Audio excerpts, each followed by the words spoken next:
Amici di Gazzetta Regionale, benvenuti alla Luigi Ariola. Stanno per scendere in campo Monti Prenestini, Belmonte Castello per la 13ª giornata del girone D. Corner per i padroni di casa. Garzia crossa dentro con la Cicchi. Ci mette la manona Fusco. Traoré entra dentro l'area di rigore. Attorno a lui ci sono 3 maglie blu. Passa Traoré. Viene atterrato da Silvestri e c'è calcio di rigore. Rigore per il Monti Prenestini. Colasanti contro Fusco. Parte Colasanti. Fusco tocca ma non basta. 1-0.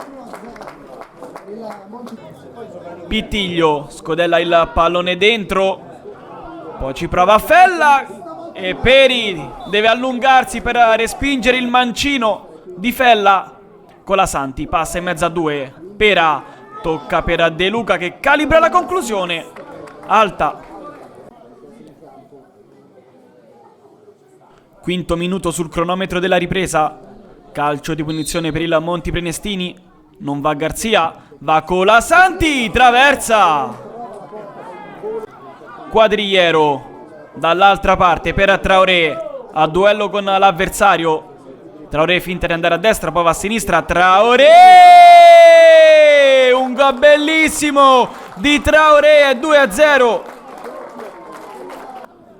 Agostino si gira, può puntare la porta, allarga sulla destra per Tomassi. Tomassi! Fuori di un soffio.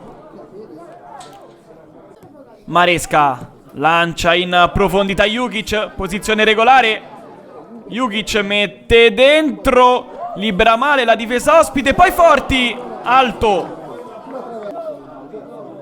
Lancia di innescare sulla sinistra Forti, rientra sul destro. Forti!